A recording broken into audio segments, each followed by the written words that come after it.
Hello everyone, শুরু করছি আজকে একটা নতুন দিন, নতুন ব্লগ।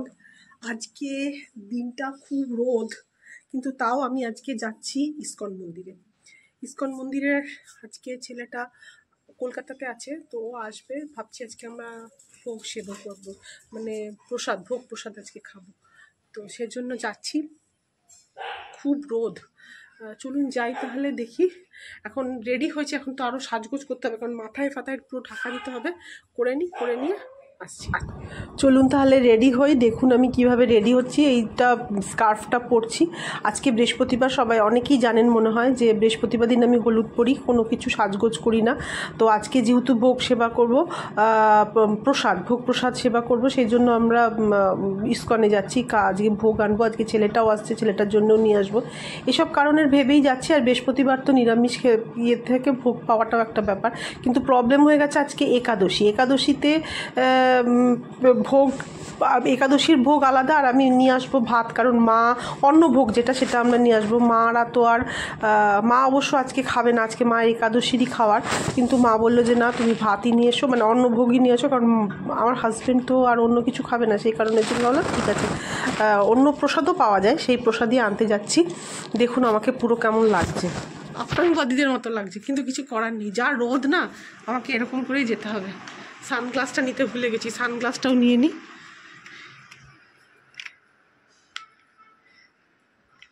এই যে আপাতত আমি রোদে যাওয়ার জন্য পুরো রেডি।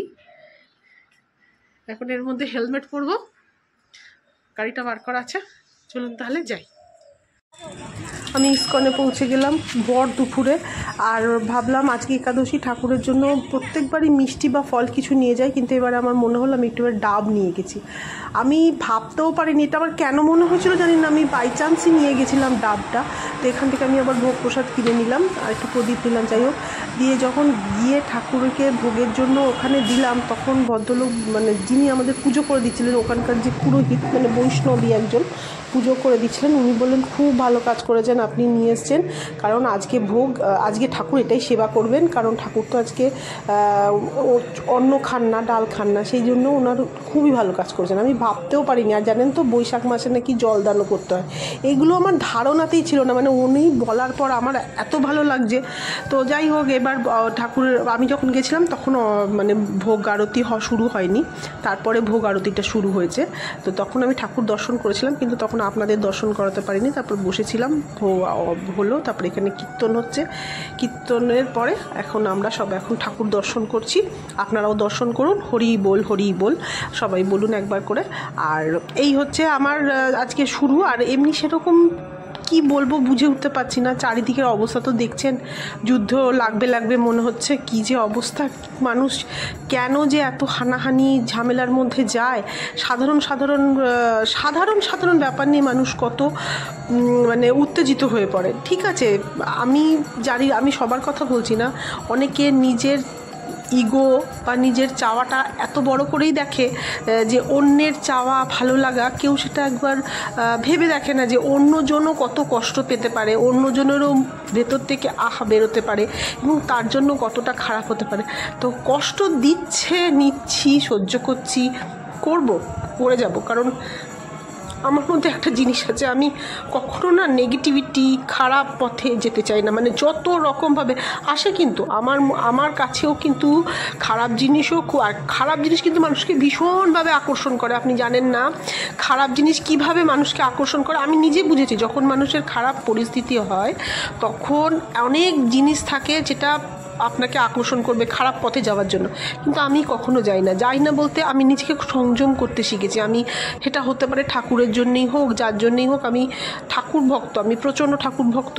আর আমি সত্যি বলছি, আমি না কোনো হিন্দু, মুসলমান, খ্রিস্টান, বৌদ্ধ এইসব দেখি না। আমি ভগবানে বিশ্বাসী, আমি ঈশ্বরে বিশ্বাসী, আমি মানে কি বলবো, সুপার ন্যাচারাল যে পাওয়ার সেটাতে বিশ্বাসী। তার মধ্যে কিন্তু সব রকমেরই ভগবান, দেবতা সবাই রয়েছে এর মধ্যে।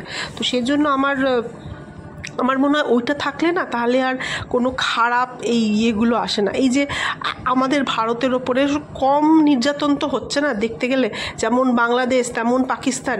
ইচ্ছে করলে অনেক দিন আগেই আমাদের যুদ্ধ স্টার্ট হয়ে যাওয়া উচিত ছিল, হতে পারতো তো, কিন্তু করেনি, হয়নি।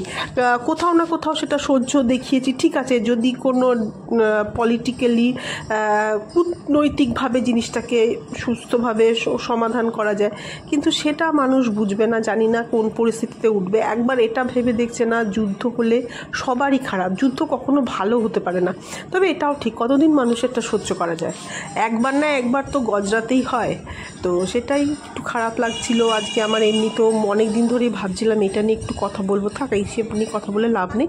এবার চলুন, এবার কি ফিরলাম, প্রচণ্ড রোদ, প্রচণ্ড গরম, দেরি করলো ওরা, কি করব, 1:30 2টো বাজে। চলুন আপনাদের ভোগটা একটু দেখিয়ে দিই কী কী দিয়েছে। এই দেখুন 4টে নিয়ে এসছি, এই যে এখানে একটা আপনাদের দেখিয়ে দিই কী কী দিয়েছে।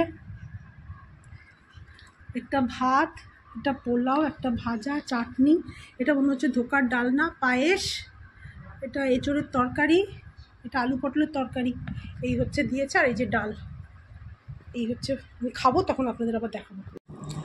সবাই কাশ্মীর নিয়ে অনেক রকমের কথা বলছে, অনেক রকম। আমার বেশি কষ্ট কোথায় হচ্ছে জানেন, যারা সত্যি সত্যি ওখানের কাশ্মীরি, যারা সত্যিকারের, যারা আদি বাসিন্দা, মানে যারা ওখানে থাকে, সবাই বলছে, মানে আমি শুনেছি যে, আমি কোথাও যাইনি, আমি লোকের মুখের থেকেই শুনেছি, গোয়াতে নাকি এমন জায়গাটা, স্পট, যে ওখানকার মানুষজন সব কিছুতে মানুষ মানে রোজগার করে। ওখানকার বাচ্চা বুড়ো সবাই, কারো স্কুটি থাকলে স্কুটি দিয়ে দিচ্ছে, কেউ রান্না করে দিচ্ছে, কেউ একটুখানি ঘুরিয়ে নিয়ে আসছে, কেউ যাই হোক করছে। তার ফলে কী হচ্ছে বলুন তো, তারা রোজগার করছে। কিন্তু কাশ্মীররাও আজকে এরকম করে রোজগার করতে পারতো, কিন্তু সেটা কি করলো, ওরা নিজেদের পায়ে নিজেরাই কুড়ুলটা মারলো।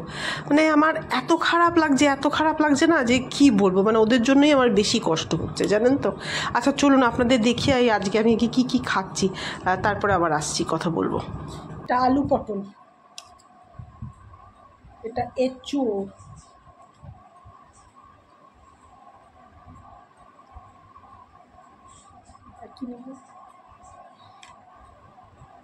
এটা একটা বেগুন,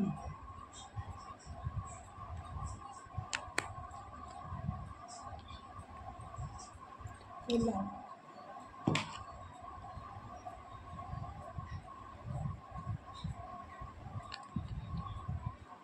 এটা মনে হচ্ছে পনির,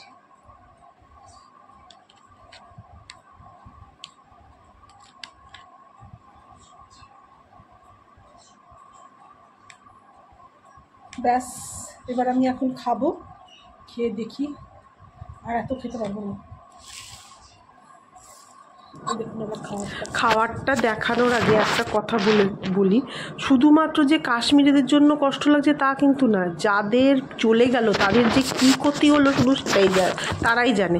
আপনি জানেন মনে হয় দুর্গাপুরেও আমাদের একজন মারা গেছে, বিতান তার নাম, শুনছি নাকি এখন অনেকেই তাকে চেনে। সেই সব জানলে না আরও বেশি খারাপ লাগছে।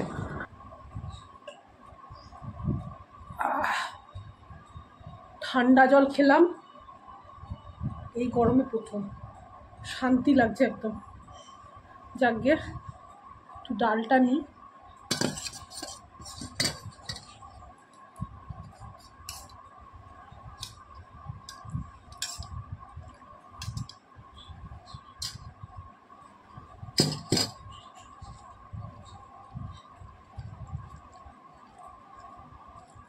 একটা একটা করে খেয়ে বলছি কেমন হয়েছে।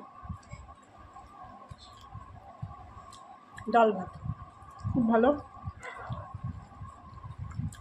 এরা না তরকারিতে ভীষণ হিং দেয়, যেটা আমার একদম পছন্দ লাগে না। তবে ঠিক আছে, খাবার খারাপ লাগছে না, ভালোই লাগছে।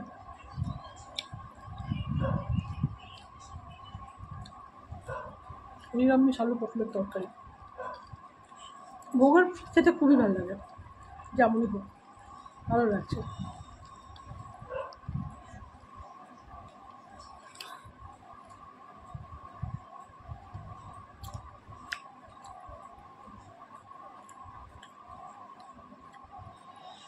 বেগুন,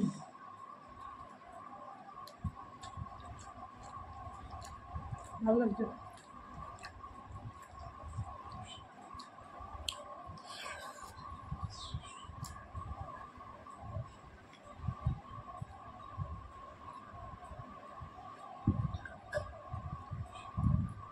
জল টানছে, আমি খেতে খেতে কখনো জল খাই না, খেতে ইচ্ছে করছে। ওটা আমি একটু রিভিউ করে দিই। এটাকে দেখে তো খুব সুন্দর লাগছে, কেমন হয়েছে জানি না এই চোখটা। ও বাবা, চিলি এঁচড় করেছে, দারুণ লাগছে, দারুণ, টু গুড টু গুড পোলাওটা।